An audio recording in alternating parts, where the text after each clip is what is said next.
suis chef de service de transplantation, néphrologie et immunologie clinique à l'hôpital Édouard Herriot. Dans cet hôpital, nous avons une équipe multidisciplinaire associant des chirurgiens, des anesthésistes et des néphrologues, et ainsi que des réanimateurs qui suivent et greffent des patients en insuffisance rénale terminale qui sont souvent en hémodialyse, et également des patients diabétiques qui ont besoin d'une greffe de pancréas pour apporter de l'insuline et une greffe de rein pour les sortir de l'hémodialyse. Donc l'activité de greffe, c'est une activité médicale au long cours. Les patients sont d'abord greffés en chirurgie par des urologues le plus souvent, et puis après ils sont suivis par des néphrologues pour toutes les complications au long cours de la transplantation. Il faut savoir que lorsqu'on met un greffon, si on n'a pas d'immunosuppresseur, le greffon est perdu au bout d'une semaine. Et donc pour qu'une greffe marche, il faut donner une immunosuppression au long cours pendant toute la durée de la greffe, qui dure environ 15 à 20 ans.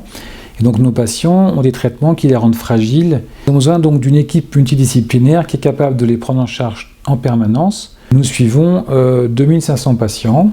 Je suis responsable de l'équipe chirurgicale de transplantation au niveau des hospices de Lyon pour ce qui concerne la greffe de rein, de pancréas et les greffes composites. Alors pour donner un peu une idée sur ce qu'on fait à l'hôpital Édouard Herriot, on fait environ 190 à 200 transplantations rénales par an.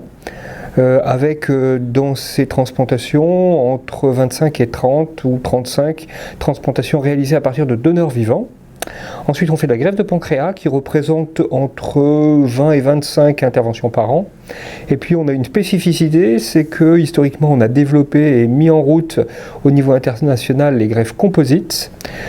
Et donc, on fait des greffes d'avant-bras en particulier depuis pratiquement 20 ans maintenant. Un peu plus de 20 ans même, avec un nombre de transplantations qui est relativement modeste puisqu'on greffe à peu près une fois tous les 2 à 3 ans. Il y a en France environ 200 établissements qui ont des autorisations de prélèvement et donc qui ont des services dédiés à l'organisation de cette activité du prélèvement d'organes. Et donc moi je suis Arnaud Grégoire, je suis médecin à la coordination des prélèvements d'organes des hospices civils de Lyon, qui va permettre la répartition des organes dans toute la France selon les listes d'attente et en fonction des différentes priorités pour les organes.